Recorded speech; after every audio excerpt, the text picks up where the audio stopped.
다윗이 백성을 조사한 후에 그의 마음에 자책하고 다윗이 여호와께 아뢰되 내가 이 일을 행함으로 큰 죄를 범하였나이다. 여호와여 이제 간구하옵나니 종의 죄를 사하여 주옵소서. 내가 심히 미련하게 행하였나이다 하니라. 다윗이 아침에 일어나 여호와의 말씀이 다윗의 선견자 된 선지자 갓에게 임하여 이르시되 가서 다윗에게 말하기를 여호와께서 이와 같이 말씀하시기를 내가 너에게 세 가지를 보이노니 너를 위하여 너는 그 중에서 하나를 택하라. 내가 그것을 너에게 행하리라 하셨다 하라 하시니 갓이 다윗에게 이르러 아뢰어 이르되 왕의 땅에 7년 기근이 있을 것이니까 혹은 왕의 원수에게 쫓겨 석 달 동안 그를 앞에서 도망하실 것이니까 혹은 왕의 땅에 사흘 동안 전염병이 있을 것이니까 왕은 생각하여 보고 나를 보내신 이에게 무엇을 대답하게 하소서 하는지라. 다윗이 갓에게 이르되 내가 고통 중에 있도다. 청하건대 여호와께서는 긍휼이 크시니 우리가 여호와의 손에 빠지고 내가 사람의 손에 빠지지 아니하기를 원하노라 하는지라. 이에 여호와께서 그 아침부터 정하신 때까지 전염병을 이스라엘에게 내리시니 단에서부터 브엘세바까지 백성의 죽은 자가 7만 명이라. 천사가 예루살렘을 향하여 그의 손을 들어 멸하려 하더니 여호와께서 이 재앙 내리심을 뉘우치사 백성을 멸하는 천사에게 이르되 족하다. 이제는 너의 손을 거두라 하시니 여호와의 사자가 여부스 사람 아라우나의 타작마당 곁에 있는지라. 다윗이 백성을 치는 천사를 보고 곧 여호와께 아뢰어 이르되 나는 범죄하였고 악을 행하였거니와 이 양 무리는 무엇을 행하였나이까. 청하건대 주의 손으로 나와 내 아버지의 집을 치소서 하니라. 아멘. 하나님의 말씀입니다. 할렐루야. 아멘. 오늘 본문 말씀은 다윗 왕이 저지른 한 가지 큰 죄악에 대한 이야기를 다룹니다. 근데 이런 좋지 않은 이야기를 성경은 왜 굳이 담고 있을까요? 분명 거기에는 여러 가지 이유들이 있을 겁니다. 주님의 성령께서 우리에게 이 시간 지혜를 주셔서 이 이야기 안에 담겨 있는 하나님의 마음을 깨닫게 해 주시기를 바랍니다. 그리하여 우리의 삶이 믿음 안에서 더욱 풍성해질 수 있기를 소원합니다. 다윗 왕은 70살에 죽었습니다. 그런 그가 나이 30의 왕이 돼서 약 40년간 통치를 했죠. 근데 이런 다윗의 70년의 삶은 참 복잡다단했습니다. 예를 들면 그는 한때 누군가로부터 살해 위협을 여러 번 받은 적이 있었습니다. 그런가 하면은 일개 목동에서 왕이 되는 개천 용출도 했죠. 개천에서 용이 났단 말입니다. 게다가 마침내 최초로 통일 왕국을 이루는 기라성 같은 면도 가졌던 인생이었습니다. 동시에 다윗은 하나님의 마음에 합한 자라고 불릴 만큼 믿음에 있어서 대단히 신실했습니다. 가히 이스라엘 역대 왕들 가운데 믿음에 있어서는 제일이라 할 만큼 그는 여호와를 경외했죠. 하지만 다윗은 그의 믿음에 큰 흠집이 될 만한 죄악도 저질렀어요. 간음도 했고 살인도 저질렀으니 그 모습이 하나님께는 마치 공든탑이 무너지는 일이셨으리라 생각합니다. 자, 이런 신앙의 역사에 있어서 주목될 만한 인물인 다윗이 그의 나이 60대 후반쯤으로 보이는 어느 날이었습니다. 다윗은 불현듯 이스라엘 전체가 지금 몇 명쯤 되지 하는 인구조사가 하고 싶어졌습니다. 공평하게 세금을 백성들한테 물게 하고 또 백성들이 지금 각자들 어떻게 살고 있는지 판단하고자 하는 인구조사였다면은 마땅히 해야 할 일이기에 하등 문제가 될 것이 없었습니다. 그런데 그때 다윗이 원했던 인구조사는 뭔가 좀 석연치가 않았습니다. 세금 징수나 백성들의 삶의 질을 개선하기 위한 것이었다면 마땅히 일반 행정 관료들을 동원해서 조사를 진행해야 자연스럽습니다. 그런데 다윗이 원한 인구조사는 당시 군대의 총사령관이었던 요압을 통해 이루어졌기 때문에 많이 이상했습니다. 결국 그때의 인구조사는 군사로 싸울 병사들이 과연 얼마나 이스라엘에 있나를 파악하는 목적으로 행해진 거였습니다. 그럼 왜 다윗은 그걸 알고 싶었던 걸까요? 자기가 다스리고 있는 나라가 얼마나 강성한지 은근히 드러내 자랑하고 싶어서였습니다. 자기를 통일 왕국의 왕의 자리까지 올려주신 하나님에 대해서는 잊어버리고 어느덧 다윗 안에 내 능력, 이 모든 것을 이룬 나의 권위, 곧 자기 자아의 주인이 된 교만이 그를 가득하였던 겁니다. 자, 그랬던 다윗이 그런데 오늘 본문 10절 말씀, 오늘 본문 말씀의 출발점이죠. 거기서 자기의 지난 날의 일을 자책했다고 성경은 전해줍니다. 여러분, 이런 다윗한테 도대체 무슨 일이 있었던 걸까요?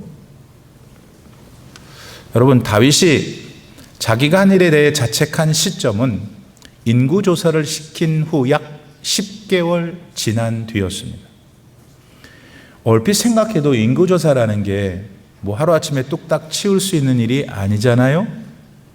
근데 그렇게 이 지파의 숫자는 얼마고 또 저 지파의 숫자는 그렇고 이런 보고를 받고 보고를 들으면서 갑자기 다윗 마음에 내가 지금 뭔 일을 하고 있는 거지 하는 자괴감이 생긴 겁니다.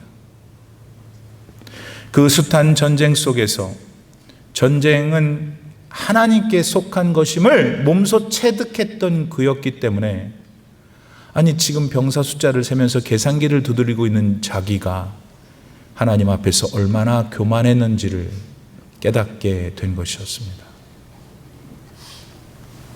사랑하는 여러분, 물론 아예 죄를 짓지 않는 게 최고입니다.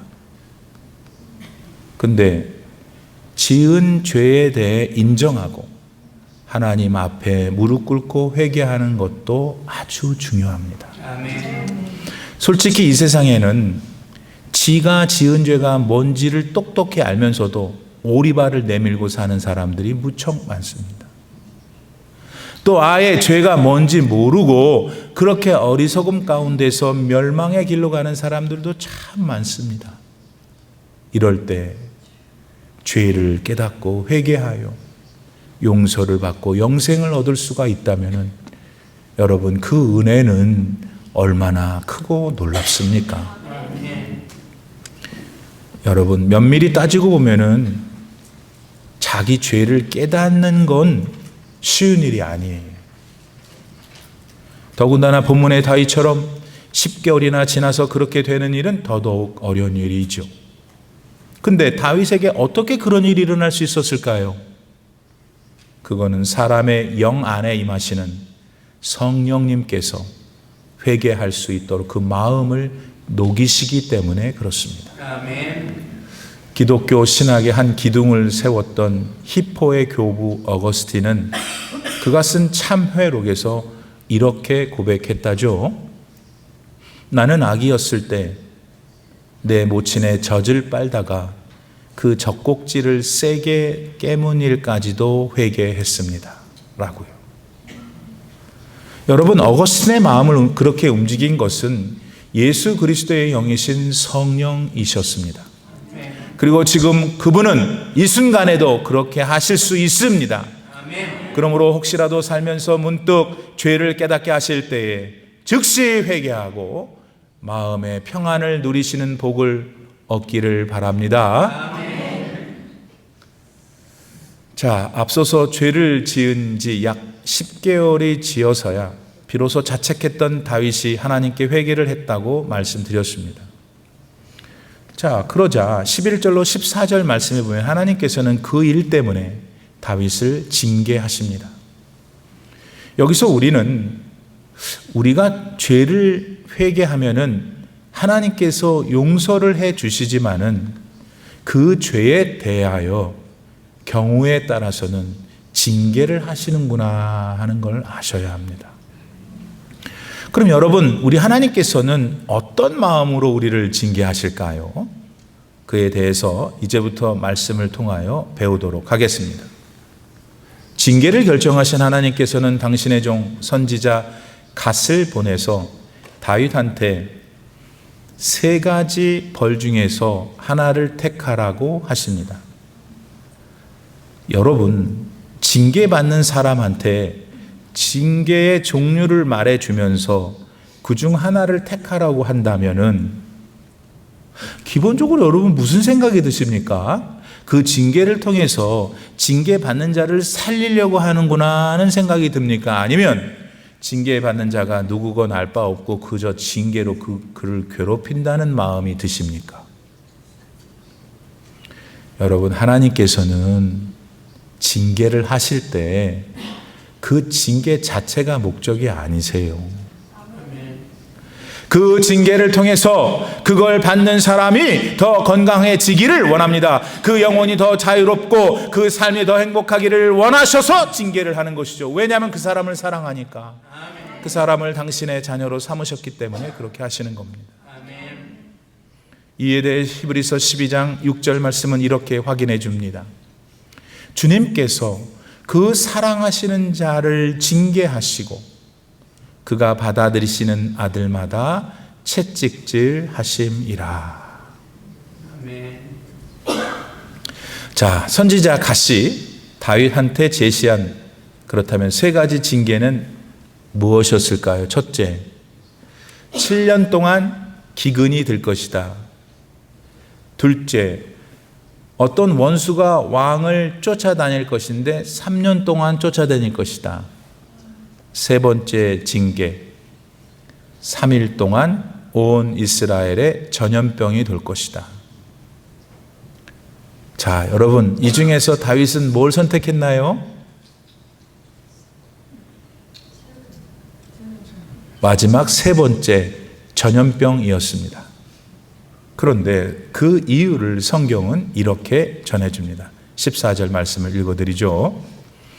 다윗이 갓에게 이르되 내가 고통 중에 있도다. 청하건대 여호와께서는 긍휼이 크시니 우리가 여호와의 손에 빠지고 내가 사람의 손에 빠지지 아니하기를 원하노라 하는지라. 여러분, 다윗이 전염병 징계를 택한 이유는 그 징계가 여호와의 손에 빠질 수 있는 유일한 것이었기 때문이었습니다. 목사님, 그게 무슨 말입니까? 다른 2 징계는 다 사람의 도움을 받아 어찌저찌 그 고통을 줄일 수 있습니다. 가령 기근이 들면 이웃 나라의 곡식을 사다가 먹으면 됩니다. 또 왕이 3개월 동안 도망자 신세가 되어도 누군가의 도움을 얻어 살 수가 있죠. 그러나 여러분, 전염병은 안 됩니다. 과학자들은 이때의 전염병을 선패스트라고 봅니다. 이거는 가장 무서운 흑사병의 한 형태로 쥐벼룩이라는 놈이 옮긴다고 합니다. 이건 잠복 기간도 없이 바로 발병하죠. 게다가 오한, 발열, 폐렴을 수반합니다. 그래서 감염이 되면 죽는데 하루도 안 걸린다고 해요. 그리고 이 병으로 죽은 자들을 보면은 림프샘이 부풀어 오르는 부종이 생기는 것 또한 특징이라고 합니다. 근데 실제로 이 전염병을 하나님께서 일으키셨고 그 결과 3일 만에 무려 7만 명이나 죽었습니다. 정말 무서운 병이죠. 그러니 여러분, 다윗이 자기 병사의 숫자를 셀 때 그때의 마음이 무엇이었어요? 이렇게 많은 군사의 숫자가 있으면 아무런 문제가 없겠지. 이런 군대를 만든 나는 얼마나 위대한 존재인가 였죠. 근데 지금 전염병 앞에 초라해진 꼴을 좀 보세요. 3일도 못 돼서 그렇게 지가 자랑하던 그 숫자 7만이 갑자기 다 사라져 버렸어요. 감히 천지를 지으신 살아계신 하나님 앞에서 그랬으니 그 무슨 주제도 안 되는 짓을 한 겁니까? 아니, 지금 오늘을 살고 있는 우리들 가운데에는 그런 사실을 까맣게 또 잊은 채 망령된 생각에 망령된 행동을 하고 있는 분들은 안 계신지 참으로 안타깝습니다. 사랑하는 여러분, AI가 등장한 이 첨단 과학의 시대에 누군가한테는 살아계신 하나님께서 별 존재가 아닌 듯 보일 수 있습니다. 그러나 여러분, 얼마 전에 우리 미국 대륙에 불어닥친 한파에 도대체 AI가 무엇을 할 수 있었습니까? 우리 미국이 소유하고 있는 그 가공할 무기들과 막강한 군인들이 뭘 어떻게 막을 수 있었습니까? 아니, 아무것도 할 수가 없었어요. 여러분, 살아계신 우리 하나님 아버지 앞에서는 우리 사람의 능력이나 그 숫자의 많고 적음은 아무 의미가 없다는 것을 아셔야 합니다. 여러분, 다시 기억나게 해드리죠. 우리 하나님께서 작정하셨을 때 18만 5천 명이나 되는 그 무서운 아수르 군대도 하룻밤 사이에 전멸했습니다. 하나님의 사자 한 분이 단숨에 그렇게 만들었습니다. 그런가 하면 죽어 다 말라 비뚤어진 뼈다귀들이 있을 때 하나님께서 그 뼈다귀들에게 생기를 부어 넣으시니 뼈에 갑자기 힘줄이 다다닥 붙었습니다. 살도 뽀송뽀송 덧입혀졌죠. 그리하여 거대한 군대가 되었습니까? 믿으십니까, 여러분? 아멘. 이 하나님은 지금도 살아계시고 아멘. 지금 우리의 예배를 받으시는 하나님이십니다. 아멘. 그러니 이제 이러하신 하나님 앞에서 교만하지 마십시오. 교만은 매사에 하나님이 제 1순위가 아닌 상태를 말합니다. 여러분 삶의 모든 1번은 하나님이셔야 합니다. 아멘. 여러분, 우리 하나님만이 우리 인생을 좌지우지할 수 있는 유일한 신이심을 믿으십시오. 아멘. 이에 대해 사무엘상 2장 7절 말씀은 이렇게 확인해 주지 않습니까? 여호와는 가난하게도 하시고 부하게도 하시고 낮추기도 하시고 높이기도 하시는도다. 할렐루야. 이런 하나님께서 여러분을 부하게 해주실 줄 믿습니다. 아멘. 여러분의 후손들을 하나같이 높여주시기를 축복합니다. 아멘. 한편 이스라엘에 내린 전염병은 사실 이스라엘 거의 모든 지역을 덮쳤습니다. 15절 말씀에 나오는 단에서 부엘세바까지란 말은 이스라엘 북쪽에서 남쪽에 이르는 전 지역을 가리키는 말이니까요. 근데 놓치지 말아야 할 것은 그런 난중에도 그 전염병이 스치지 않은 곳이 있었다는 점입니다. 그 장소는 바로 16절 말씀에 나오는 예루살렘이었습니다. 물론 전염병을 일으켰던 천사는 예루살렘조차도 집어삼킬 참이었습니다. 그런데 그러지 못했죠. 이유는 하나님께서 그렇게 하기를 원하지 않으셨기 때문입니다. 하나님은 전염병 천사에게 얘야 족하구나, 이제는 네 손을 거두라 하셨습니다. 자, 여러분, 이 대목에서 여러분은 느끼실 수 있으십니까? 여러분, 우리 하나님께서는 이토록 자비하십니다. 아멘. 징계를 받아 마땅한 자들을 징계하실 때에도 우리 하나님은 긍휼하심을 잃지 않으십니다. 아멘. 죄인들을 참으로 불쌍히 여기셔서 어떻게 하든지 살리시려고 하시는 게 하나님이십니다. 아멘. 여러분, 우리 하나님은 그때나 지금이나 잘못을 회개하고 마음의 진심으로 그 마음을 가지고 거하면은 자비를 베푸세요. 아멘. 용서하시고 더 나아가 복까지 내려주십니다. 아멘.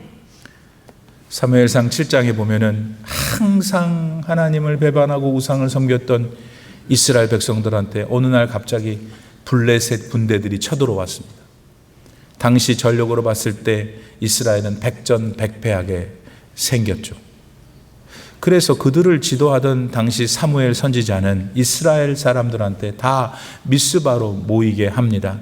하나님께 회개하며 하나님께 살려달라고 우리 기도합시다 부르짖었거든요. 다행히 이스라엘 백성들이 다 모여서 진짜로 열심을 다하여 금식하며 기도하고 회개했어요. 그러자 여러분, 그때 무슨 일이 일어난 줄 아십니까? 갑자기 하늘에서 막 큰 우레가 막 내는 거예요. 그러니까 블레셋 군대들이 멋지게 차려입고 막 다 죽이려 왔는데 무서워갖고 다 혼비백산 되는 거예요. 그러니 그 사람들 가서 치는 게 얼마나 쉬워요. 큰 우레를 내리셨다 이거예요. 회개하니까. 아멘. 여러분의 삶에도 큰 우레를 내리신다고요. 아멘. 여러분, 우리 하나님께서는 그러므로 지금 이 시간 회개하고 통회하는 자들을 찾으세요. 아멘. 왜? 복 주시려고. 왜? 살려주시려고. 아멘. 그러므로 여러분도 지금 하나님 앞에서 겸손히 회개해 보십시오. 그러면은 여러분의 삶에도 분명히 하나님께서 아름답고 선한 것으로 축복해 주십니다. 아멘. 마지막으로 우리는 본문 17절 말씀에서 다윗한테 매우 감동적인 사실 하나를 더 배우게 됩니다. 그거는 그가 드린 이런 기도 속에 담겨 있어요. 그는 전염병으로 고통받고 있던 그 백성들을 위해서 이렇게 기도를 드렸습니다. 하나님, 바로 제가 범죄하였고 악을 했습니다. 하지만 이 약물이는 아닙니다. 그들이 한 일이 무엇입니까? 그러니 하나님, 저들 대신에 저하고 저의 아버지의 집을 치옵소서, 이렇게 기도를 한 거예요. 여러분, 사실은 오늘 우리가 24장 10절부터 읽었잖아요. 24장 1절 말씀에 보면은, 거기를 자세히 보면은 전염병으로 징계를 받게 된 게 꼭 다윗의 죄만이 그 원인이 아니었구나를 알 수 있어요. 그게 뭔 말이냐면, 당시에 이스라엘 백성들은 하나님을 떠나서 우상을 섬기고 있었거든. 그래서 하나님이 엄청 지금 화가 나신 상태에, 아니 다윗까지도 이 정신을 못 차리고 망령된 행동을 한 거예요. 이거 숫자를 쳐볼까? 내가 이렇게 많이. 그냥 하나님 가만히 두신 거야. 다윗이 그렇게 하더라도. 그리고 나서 전염병이라는 징계를 드시게 된 것입니다. 그러나 그럼에도 불구하고 다윗은 결국은 자기의 교만함을 깨닫고 회개했는데, 하나 더 배워야 될 것이 있다는 말입니다. 그게 뭐냐? 다윗은 그 백성들을 정말 섬기려고 하는 마음이 있었다는 거예요. 잘못은 제가 했으니까 다 이 백성들은 아무 잘못이 없습니다. 이 백성들을 불쌍히 여겨주십시오 한 것이죠. 여러분 아세요? 우리와 함께 부름을 받은 이 제단 안에 옆에 계신, 앞뒤에 계신 형제 자매들은 다 하나님이 맺어주신 영적 가족이에요. 아멘. 이 가족들은 각자가 이 땅에서 자기가 하나님이 정해놓으신 시간 살다가 모두 언젠가 하나님 나라에서 만날 존재들이지요. 아멘? 네. 아니에요? 얘는 안 왔으면 좋겠어요? 그러면 안 되지. 다 가야지. 미워도. 그러므로 어려움이 있을 때 서로 기도하며 도와주어야 할 책임이 우리 모두에게, 서로에게 있는 겁니다. 아멘. 본문에 다윗은 이스라엘의 왕이었지만은 백성들 모두가 다 하나님의 자녀임을 알았기 때문에 하나님의 마음으로 그들을 섬기기를 원했어요. 그래서 그들이 받아 마땅한 징계의 고통을 본인이 대신 받으려고 하는 데까지 나아간 겁니다. 오늘 우리들도 이 시대 속에서 이런 사랑과 섬김을 실천하라고 예수님은 말씀하십니다. 아멘. 예수님께서 십자가에서 우리를 구원해 주시기 위해 그분의 생명을 아낌없이 주셨듯이 말입니다. 사실 죄와 온갖 못된 짓은 다 우리가 했잖아요. 다 우리가 했잖아요. 그러나 예수님은 그런 우리를 전혀 탓하지 않으시고 그 책임을 또 전가하지 않으시고 본인이 대신 죽어주심으로 우리를 품으셨습니다. 아멘. 그러므로 오늘 우리 좌우에 있는 분들은 누구십니까? 예수님께서 피 주고 값 주고 사신 천국의 가족들입니다. 아멘. 따라서 우리는 세상 사람들끼리 그러는 것처럼 자기만 평안하고 자기에게 아무 문제만 없으면 남은 어떻게 되어도 상관없는 삶을 살아서는 안 됩니다. 예수님이 우리를 만나주셔서 구원이란 은혜를 받았기 때문에 우리 역시 그 사랑을 특별히 교회 내 식구들에게 먼저 책임을 가지고 나누어 주어야 합니다. 아멘. 요나서 1장 12절에 보면은 하나님 명령을 거부하고 다시스로 도망가던 요나의 배에 문제가 생겼습니다. 폭풍이 일어나서 곧 배가 뒤집힐 것 같았죠. 그때 요나가 이렇게 소리치잖아요. 나를 들어서 바다에 던지십시오. 그리하면 바다가 여러분을 위하여 잔잔할 것입니다. 여러분이 이 큰 폭풍을 만난 것이 나 때문 줄 내가 압니다. 요나는 그 배 안에 함께 있었던 사람들에 대해 믿음으로 책임을 졌습니다. 자기 목숨을 내놓을 만큼 그렇게 진실했죠.